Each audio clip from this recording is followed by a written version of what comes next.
Il est l'heure du journal sur la télévision togolaise. Mesdames, Messieurs, bonsoir. Voici les titres du journal. Le 14e objectif de développement durable, ODD, fait référence à la conservation et à l'exploitation durable des océans, des mers et des ressources marines. Et pour permettre aux acteurs de ce secteur que sont les pêcheurs de mieux comprendre et assimiler ce concept, une rencontre de sensibilisation est organisée à leur endroit par le Haut Conseil pour la mer. Fin ce mercredi de la semaine de l'intégration africaine. 3 jours qui ont permis aux différentes communautés étrangères vivant dans notre pays de faire découvrir leur patrimoine culturel et traduire ainsi dans la réalité cette intégration des étrangers au Togo. Et puis notre pays renforce son partenariat avec la Banque islamique de développement. Les représentants de plusieurs départements ministériels sont en formation pour acquérir les stratégies d'évaluation des projets et programmes financés par la BID au Togo.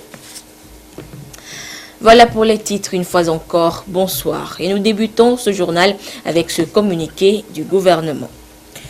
Le mardi 23 mai 2017, un litige foncier opposant Yanga et Moba dans le village Kagou, dans la province de Koulpelogo, au Burkina Faso, a dégénéré en un affrontement entre les deux communautés. Ce conflit a entraîné le déplacement de milliers de personnes, essentiellement de la communauté Moba, vers les villages frontaliers du Togo.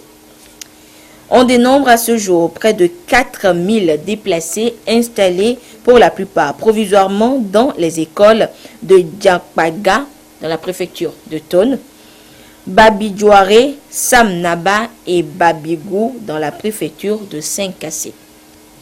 Ces déplacés, essentiellement des femmes et enfants, sont arrivés précipitamment, sans effet, dans notre pays à la recherche de secours et se trouvent dans une situation de précarité. Les enfants sont déjà menacés d'anémie et des cas de diarrhée sont signalés. Le gouvernement togolais, saisi de cette situation, a pris des mesures urgentes pour leur venir en aide. C'est le lieu d'appeler la population locale, les villages d'accueil à la grande solidarité compte tenu de leur vulnérabilité. Ils comptent sur la bonne collaboration de tous et remercient les uns et les autres pour leur bonne compréhension. Députés et personnel administratif de l'Assemblée nationale étaient ce matin à l'école des ODD, Objectifs de développement durable, pour pouvoir contrôler l'action du gouvernement en matière d'intégration des ODD au plan national et sectoriel de développement. Il leur faut eux-mêmes maîtriser suffisamment le sujet. D'où cette journée d'information et d'appropriation des ODD. Le compte rendu avec Rufine Komaklo et Essoram Théouté. Les 17 objectifs de développement durable adoptés par la communauté internationale pour transformer le monde doivent être compris de tous les acteurs et surtout que leur mise en œuvre incombe au gouvernement qui doit les intégrer au plan national et sectoriel de développement. Il est de bon ton que les parlementaires s'informent et s'approprient ce concept. Il y a eu un programme de développement durable qui a été adopté à New York en 2015. Et ce programme de développement durable vise à éradiquer la pauvreté dans le monde. Le Togo a été choisi comme pays pilote pour piloter ces ODD. Or, comme vous le savez, les précédents programmes mondiaux, notamment l'OMD, n'avaient pas pris en compte le Parlement, qui est une institution centrale dans la gouvernance des politiques publiques. Donc, il s'agit actuellement de voir dans quelle mesure les parlementaires doivent s'approprier les ODD pour, d'une manière, au niveau de la gouvernance, voir dans quelle mesure contrôler l'action du gouvernement. Donc, l'objectif de cet atelier aujourd'hui est de permettre aux parlementaires de s'approprier les 17 objectifs et de veiller à la mise en œuvre de ces objectifs. Les parlementaires et le personnel administratif de l'Assemblée nationale ont eu donc droit à une communication qui prend en compte les fondements, les principes directeurs et la structuration de ces ODD en fonction de ces trois dimensions économique, sociale et environnementale. Le communicateur Gervais Meachi s'est appesanti sur le processus d'intégration de ces ODD au plan national de développement PND en cours d'élaboration et le forum politique de haut niveau auquel prendra part le Togo dans les jours à venir à New York. Et pendant que les élus du peuple s'approprient tous les 17 objectifs, les pêcheurs et femmes revendeuses de poissons, eux, découvrent celui qui les concerne, le 14e. L'objectif 14 fait référence à la conservation et à l'exploitation durable des océans, des mers et des ressources marines. C'est une idée du Haut Conseil pour la mer et du ministère de l'Environnement qui veulent ainsi leur inculquer les bonnes pratiques de pêche pour préserver l'écosystème marin pour les générations futures. Nous reviendrons tout à l'heure sur cette réunion de sensibilisation dans le courant de cette édition. Le temps de vous dire également que la deuxième édition de la semaine de l'intégration lancée lundi dernier à Lomé a connu son apothéose ce mercredi matin dans les locaux du ministère des Affaires étrangères. Les communautés étrangères présentes au Togo ont ensemble à travers des présentations et prestations valorisé la richesse culturelle de leur pays respectifs. Carmen Madji, à Capo. Les communautés étrangères vivant au Togo célèbrent ici la solidarité et l'unité africaine. 20 pays africains sont représentés à cette deuxième édition de la semaine de l'intégration africaine à travers produits cosmétiques, artistiques et différents mets. We came with kente products, bags, jewelry. Nous sommes venus avec des produits kente, des bijoux, des boissons, des chaussures, beaucoup de nourriture et des produits issus du cacao comme le chocolat. Et nous avons ici les principaux plats de notre pays. Nous avons la tchéké avec le poisson, foutou banane avec sauce djumblé avec du placali. Placé sous le thème « Une Afrique unie, solidaire et intégrée », l'édition 2017 met particulièrement l'accent sur la jeunesse et les enjeux de l'intégration. Pour des jeunes Africains installés au Togo, tout porte à croire que le pays a réussi le pari du panafricanisme. Je me sens bien au Togo, c'est tranquille, c'est relax. Comme vous le constatez, je suis en forme. Et les Togolais sont accueillants, il n'y a pas de soucis, il n'y a pas de problème, on se sent bien, on se sent chez nous au Togo. Diverses danses folkloriques ont été présentées. La Centrafrique avec le Kundu, danse des pygmées.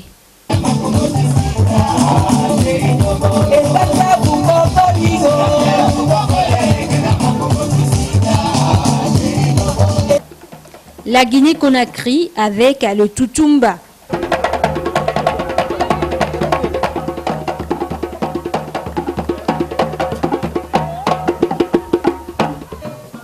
Et le Togo avec le Talcourt, réjouissance populaire en pays Moba.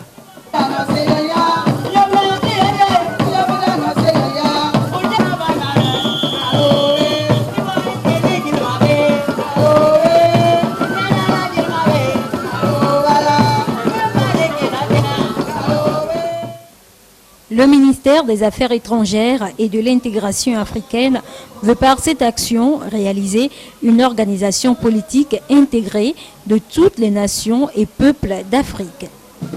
L'intégration prônée surtout par l'Union africaine, c'est l'Afrique que nous voulons demain. Une Afrique unie, prospère, solidaire, une Afrique en paix et une Afrique intégrée. Cette deuxième édition de la semaine de l'intégration africaine s'inscrit dans le contexte de la célébration du 54e anniversaire de l'Union africaine axée sur le thème « Tirer profit du dividende démographique en investissant dans la jeunesse ».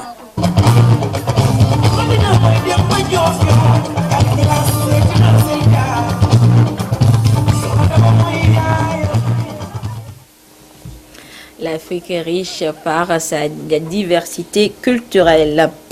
Séance de travail hier entre le bureau du Ashkroun et les responsables communaux de Lomé. Il s'agit là de planifier la tenue de la prochaine sensibilisation pour le compte de Lomé commune, et ceci dans le contexte du processus de réparation en cours. Ramdan Bassida. C'est une étape incontournable pour le Ashkroun qui a voulu rencontrer les différents responsables des zones cibles à la veille des séances de sensibilisation qu'il organise. Organiser et surtout échanger pour réussir le pari de la mobilisation. C'est le même exercice qui est réédité ici avec les responsables communaux des 5 arrondissements que compte Lomé. Ils sont appelés à relayer le message du Ashkroun auprès de leur population. C'est une démarche qui rassemble toute la population de la commune et c'est un message que nous allons passer à toute la population de la commune de Lomé. C'est une démarche que nous apprécions à sa juste valeur. Le Ashkroun nous a approchés pour que nous puissions mobiliser beaucoup de personnes pour cette rencontre-là. De ces échanges, il ressort que le 30 et 31 mai prochain, le centre communautaire de Baie abritera cette grande séance de sensibilisation à laquelle est conviée toute la population de Lomé commune. Je vous donne lecture à présent de ce communiqué qui est une décision portant suspension du journal La Nouvelle. Le président de la Haute Autorité de l'Audiovisuel et de la Communication, RAC, vu la Constitution du 14 octobre 1992, vu la loi organique du 15 décembre 2004 relative à la RAC, vu le récépissé de déclaration de parution du 28 octobre 2010 délivré par la RAC au journal La Nouvelle, considérant que dans sa parution numéro 0021 du 15 mai 2017, le journal La Nouvelle a titré à sa une « Les bourreaux des violences politiques de 1958 à 2005 au Togo », avec en illustration les photos des personnalités togolaises. Considérant qu'aux pages 8 et 9, l'article a notamment écrit que, je cite, « Nous n'avons donc pas le droit de pardonner ». Fin de citation. Considérant que La Nouvelle a consacré sa dernière page à des images horribles et choquantes de supposées victimes de violences politiques au Togo, en violation du code de déontologie qui dispose que le journaliste s'interdit des titres sensationnels sans commune mesure dans le contenu des publications. Le journaliste doit s'interdire des titres et des images choquantes. La HAC a interpellé lors de sa séance plénière du mercredi 24 mai 2017 M. Bonero Lawson Betoum, le directeur de publication du journal La Nouvelle, pour relever les manquements professionnels graves de la parution et s'étonner de la publication de ces écrits et images révoltantes au moment où la communauté nationale s'est engagée dans un processus devant conduire à la réconciliation nationale. Considérant qu'au cours de l'audition, M. Lawson Betoum n'a pu convaincre de la pertinence de ses écrits, tout en reconnaissant le caractère déséquilibré de ses articles, considérant que la plénière a relevé le caractère diffamatoire de ces publications en violation de l'article 3 de la loi organique qui dispose que la liberté de presse s'exerce dans le respect, entre autres, je cite, de la dignité et de la personne humaine, de la sauvegarde de la paix, de l'ordre public et de l'unité nationale, des impératifs de la défense nationale, de la déontologie en matière d'information et de communication. Fin de citation. Considérant que le journal La Nouvelle, suspendu depuis 2013, avait repris ses parutions suite à la décision de la HAC en date du 27 juillet 2016, après l'engagement de son directeur de publication de respecter désormais les règles de déontologie et d'éthique. Considérant que le journal La Nouvelle avait déjà fait l'objet de plusieurs interpellations de la HAC, notamment celle du 27 septembre 2016 et du 18 avril 2017 pour violation répétée des règles professionnelles, qu'il y a lieu de signaler qu'en application des dispositions de l'article 63 de la loi organique relative à la RAC, en cas d'inobservation des recommandations, décisions et mises en garde par les titulaires des récépissés de parution des publications nationales. La haute autorité peut prononcer la suspension de parution pour 1 mois de la publication. En conséquence, la haute autorité, après en avoir délibéré en sa séance plénière de ce mercredi 24 mai 2017, décide. Article 1er. La suspension pour 1 mois de la publication du journal La Nouvelle sous toutes ses formes. Article 2. La présente décision est notifiée au directeur de publication du journal La Nouvelle. Article 3. La présente décision qui prend effet à compter de la date de la signature est rendue publique et publiée au journal officiel de la République togolaise. Fait à Lomé le 24 mai 2017, le président de l'ARAC. La suite de cette édition, dans la mise en œuvre de la deuxième phase du programme d'amélioration de la santé des populations, 4 organisations spécialisées dans la planification familiale, sexuelle et reproductive ont bénéficié d'un appui de l'ambassade des États-Unis au Togo. Avec ces fonds, ces organisations vont contribuer au bien-être des populations à travers des sensibilisations sur la lutte contre certaines pathologies, la promotion de la planification familiale pour limiter les grossesses précoces et réduire le taux des infections aux IST, VIH, SIDA. Des précisions avec Sylvain Abdou. L'ambassade des États-Unis d'Amérique et le Togo conjuguent leurs efforts pour améliorer sensiblement les soins de santé des populations. Un financement est donc octroyé pour soutenir et appuyer 4 projets mis en œuvre par des associations et organisations en charge de la planification familiale, de la santé sexuelle et de la reproduction. Ces organisations bénéficiaires ont, dans un exposé, fait une présentation détaillée de leurs projets ainsi que les objectifs qu'elles comptent atteindre. Et notre travail, c'est de pouvoir planifier les naissances chez nos bénéficiaires qui sont des femmes séropositives pour pouvoir prévenir la transmission du VIH de la mère à l'enfant. Parmi les bénéficiaires PV-VIH que nous suivons, nous avons un véhicule médicalisé qui ira au niveau des villages périphériques de Lomé. Le véhicule est équipé dans lequel nous allons offrir toutes les méthodes de planification familiale que les femmes vont demander. Pour ce fonds, nous intervenons sur le terrain pour mobiliser la communauté, accepter d'abord l'information sur les services de planification familiale et ensuite contribuer à améliorer les qualités des services. Ce financement constitue un renouvellement de fonds à ces associations et organisations en charge de la santé familiale et répond aux besoins de la reproduction des jeunes en vue de réduire les grossesses précoces et contribuer ainsi à la lutte contre les IST, VIH, SIDA dans les communautés. Promotion de la santé des populations défavorisées à travers le monde est une grande priorité par les États-Unis. En particulier, le gouvernement des États-Unis cherche à aider d'autres nations à s'attaquer aux problèmes tels ceux liés à la santé maternelle et infantile, la promotion de la planification familiale volontaire et la lutte contre la propagation du VIH-Sida. Le Fonds de l'ambassadeur pour l'Afrique de l'Ouest est l'un des moyens par lesquels les États-Unis jouent un rôle actif dans la résolution des grands problèmes de santé auxquels nous sommes confrontés aujourd'hui. Les subventions du programme Fonds de l'ambassadeur pour l'Afrique de l'Ouest servent également à renforcer les capacités des acteurs et à fournir davantage une large gamme de services de soins de santé de qualité aux populations en vue d'une prise en charge efficace de la santé maternelle, néonatale et infantile. Cette question à présent, comment évaluer les projets et programmes financés par la Banque islamique de développement BID au Togo? C'est justement à cette école que vont depuis ce matin les cadres supérieurs de différents départements ministériels. Cette formation leur permettra de s'assurer de la bonne gestion des projets au profit des populations cibles. Lucassi, Esther Laclé pour le compte-rendu. À cette école, des cadres issus de plusieurs domaines, notamment l'économie, les finances, la gestion d'entreprise et la société civile. Ils auront à se familiariser avec les techniques de base du suivi et évaluation des projets financés sur fonds arabes, particulièrement par la BID, Banque islamique de développement.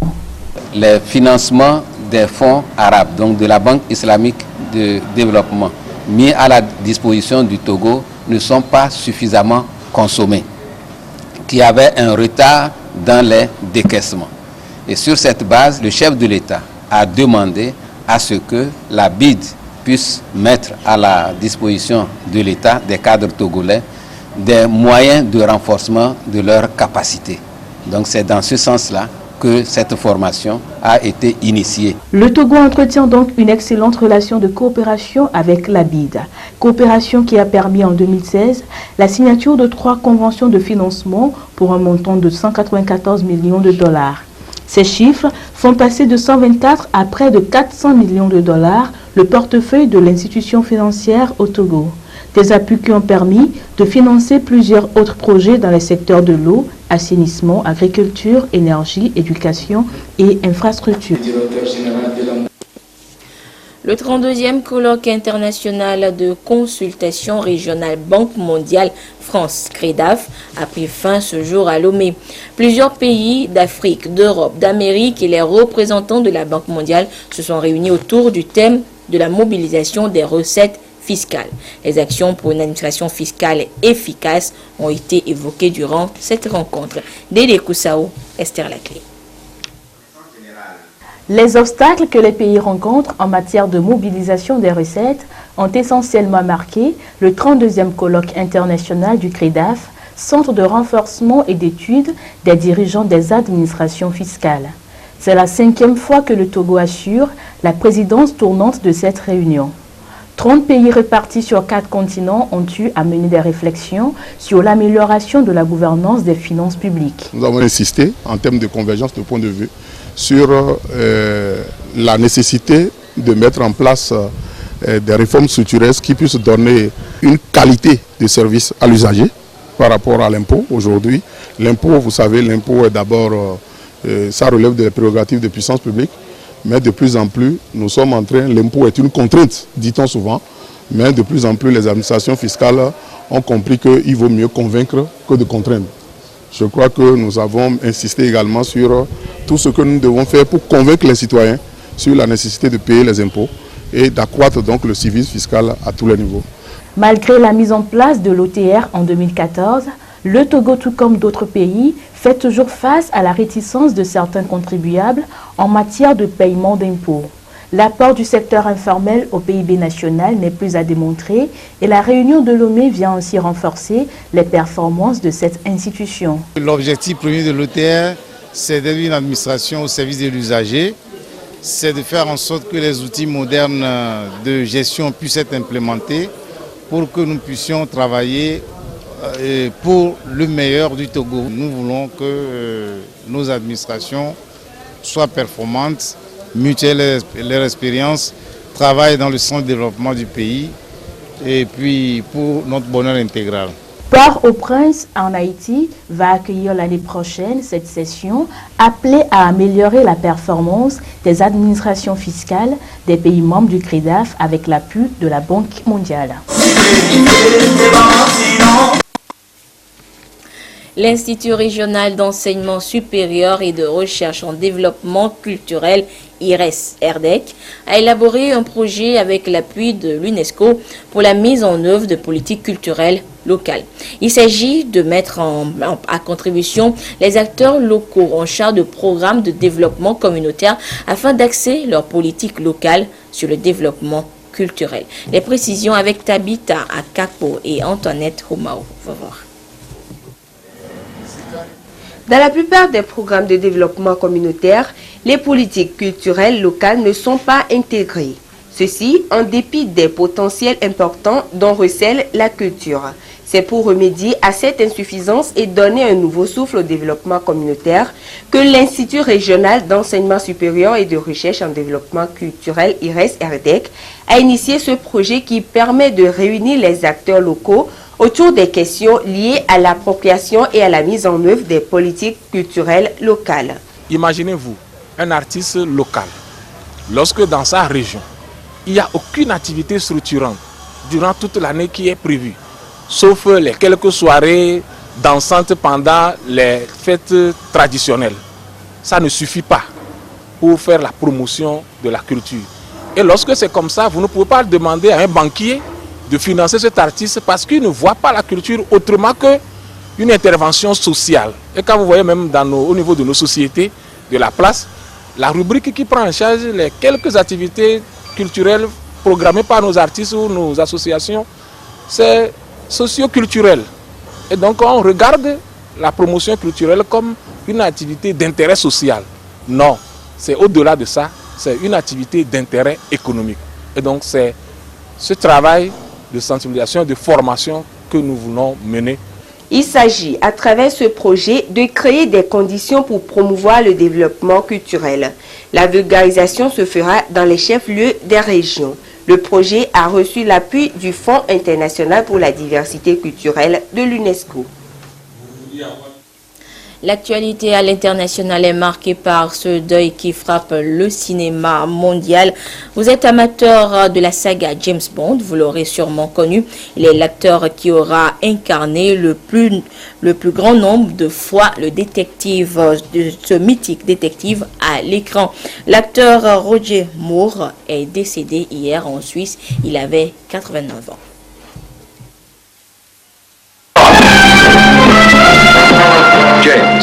James Bond et Roger Moore. Moore, c'est James Bond. Séduction, élégance, humour british. Rarement un personnage aura autant ressemblé à son interprète, au point d'éclipser une carrière remplie et variée. James. Fils d'un policier et d'une femme au foyer, Roger Moore naît à Londres en 1927. En parallèle d'une carrière de mannequin, il fait de la figuration au cinéma dès l'âge de 17 ans. Je jouais un figurant au milieu de la foule dans le film César et Cléopâtre. Et le réalisateur m'a dit, est-ce que tu veux être acteur? Après des débuts mitigés au cinéma, ici il joue l'amant de Diane de Poitiers, la télé le rend célèbre. Ivanoé en 58 et en 62, Le Saint. Votre nom, monsieur? Templar, Simon Templar. Un générique culte, un duo d'acteurs inoubliables. En 1971, dans la série Amicalement Vôtre, Roger Moore et Lord Brett Sinclair aux côtés de Tony Curtis. Oh, regardez, il a mon manchon. Permettez-moi de vous aider, votre Altesse. Daniel, tu redonnes la vigueur à la signification du mot balou. Roger Moore est un type extraordinaire. On a eu beaucoup de bon temps ensemble. Il m'a rendu très confortable dans cette Angleterre qui est très étouffante. De la décontraction à l'écran et en coulisses, de l'humour, c'est ce que Roger Moore va apporter à James Bond lorsqu'il reprend le rôle en 1973. Je crois qu'ils ont cherché partout et j'étais le seul disponible.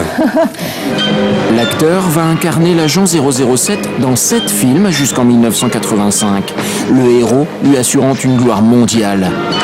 La reine d'Angleterre l'anoblit en 2003, Hollywood lui offre son étoile en 2007, la France le fait commandeur des arts et lettres en 2008. C'est un acteur populaire qui vient de disparaître. Pour le grand public, il restera le symbole de l'élégance au cinéma. Retour en page nationale avec ce retour des étudiants de l'Institut Confucius de l'Université de Lomé qui est en colonie de vacances en Chine. Du 11 avril au 8 mai, 20 étudiants ont pris part à ce séjour de découverte en Chine. Un voyage riche en découvertes et connaissances dont les avantages ont été partagés au cours d'une rencontre avec leurs autres confrères étudiants restés à Lomé. Le compte rendu avec Maoto Adjossi, Augustin Kossi et Sylvain Abdou.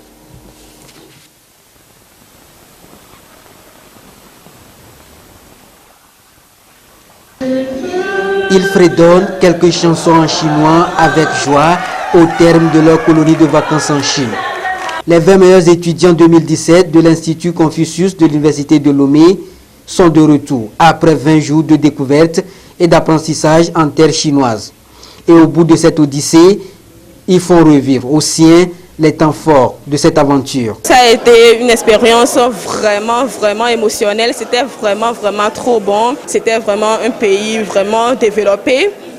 Tout a été très bien, on a suivi les cours et on nous dispensait des cours de langue chinoise, tout était en caractère, tout était en chinois, il n'y a pas d'anglais et on était vraiment forts parce qu'ils n'ont pas eu besoin d'interprètes pour pouvoir nous dispenser les cours. On est parti là-bas, on a vraiment découvert ce qu'est la langue chinoise. Comment il faut l'apprendre? Il y a beaucoup de méthodes d'apprendre la langue chinoise. Et en dehors de la langue chinoise, comment faire les affaires avec la Chine, avec les Chinois.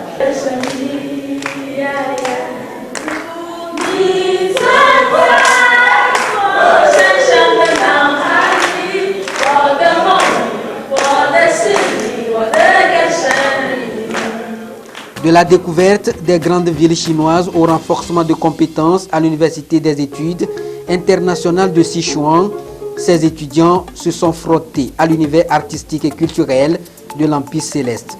De quoi leur donner goût à la culture et réalité chinoise.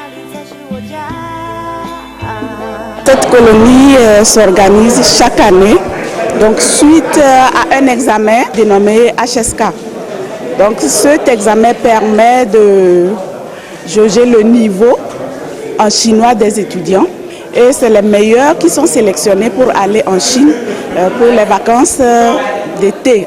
On appelle ça vacances d'été de 3 semaines. Le plus important pour ces apprenants est de partager ses acquis avec leurs camarades, susciter en eux l'engouement à l'apprentissage de la langue chinoise, les capitaliser afin de les associer à leur cursus universitaire. Des mots et des couleurs, c'est le thème retenu pour l'exposition des œuvres d'art plastique de Tameteku Foli Sena, une exposition ouverte hier au Goethe Institute à Lomé. Et pour amener le public à mieux comprendre ces œuvres, l'artiste accompagne ces tableaux de poèmes dont les vers donc expliquent les œuvres. Les précisions avec Yasmine Kodja et Ekwe Salah. À l'auditorium de l'Institut Goethe de Lomé, les regards sont tournés vers ces œuvres d'art. Les tableaux, 20 au total, qui illustrent l'esprit de créativité artistique du plasticien autodidacte Tameteku Foli Sena. Chacun des tableaux cache une réalité, une histoire que l'artiste relate à travers des poèmes dont les vers expliquent mieux les messages. Dans ce décor pittoresque, les visiteurs ont pu découvrir l'univers artistique et créatif de l'artiste. Je suis tellement ému de voir ces magnifiques œuvres. Particulièrement, c'est la première fois que je fais la connaissance de l'artiste. Et ces œuvres aussi sont du genre unique et caractéristique. Il aborde des thèmes qui ne sont pas très compliqués. L'artiste véhicule un message à l'endroit du public. L'art étant de plus en plus codé, il se fait que le sens premier même de son message n'est pas saisi. Des mots et des couleurs, en fait, des mots, ça se rapporte à la poésie et des couleurs, ça se rapporte à l'œuvre picturale. Comment est-ce que nous accueillons le nouveau-né chez nous? Et vous avez parlé des divinités africaines aussi. Je crois que ces thèmes, quand même, sont des thèmes rassembleurs. Cette exposition est organisée suite à un appel à projet lancé par l'Institut Goethe de Lomé. Et c'est surtout l'habileté de Sena à combiner les mots et les couleurs qui a joué en sa faveur. Puisqu'il est aussi écrivain, poète, il a accompagné ses œuvres de poèmes, permettent de comprendre ses œuvres qui ont quand même un style particulier. Chaque œuvre a sa particularité et étant accompagné de poèmes, on voit qu'il a quand même cherché à transmettre un message. Ces œuvres d'art restent exposées ici jusqu'au 10 juin prochain et d'autres activités du même genre sont attendues dans les mois à venir, toujours l'Institut Goethe de Lomé, pour promouvoir les talents artistiques et culturels cachés au Togo. Direction maintenant le complexe sportif de Boka à Néron où a pris fin ce mercredi le 18e championnat militaire et paramilitaire de volleyball. En finale, la gendarmerie nationale a disposé de la police nationale par 3-7 à 1. Le résumé avec Claude Ama.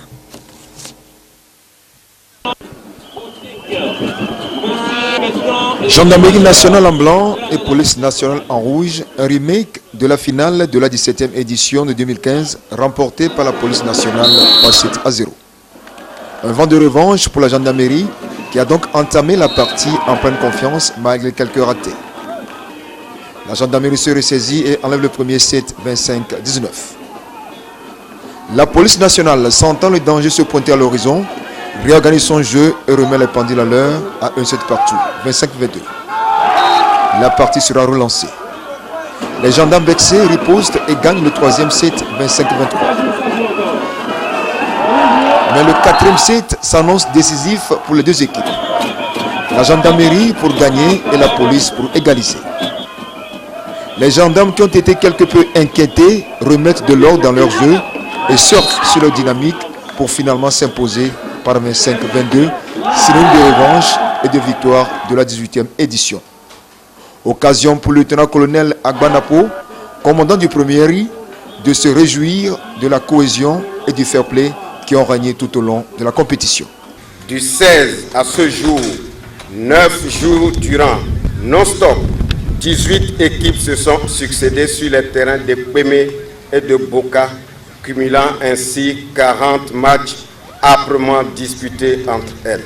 C'était des jours d'émotion, de joie et aussi de tristesse entretenus par des folklores et supporters. Mon colonel, je peux vous assurer que le championnat s'est déroulé dans l'ordre et la discipline avec en ligne de mire le fair play et la cohésion. Je dirais tout simplement que c'était une ambiance sportive fort appréciée. Lui emboîtant le pas, le colonel Massina Yotroufei, directeur général de la gendarmerie nationale, représentant le chef d'état-major général des FATS, a félicité tous ceux qui ont contribué au bon déroulement de cette 18e édition avant de clôturer la compétition. Sur le podium des récompenses, la médaille de bronze et une enveloppe sont revenus au RCGP, 3e après sa victoire sur le premier BIR 3-7-0. La médaille d'argent plus une enveloppe sont allées à la police nationale, finaliste malheureuse. La médaille d'or, une enveloppe et Dame Coupe ont regagné la gendarmerie nationale. Rendez-vous en 2019 pour la 19e édition.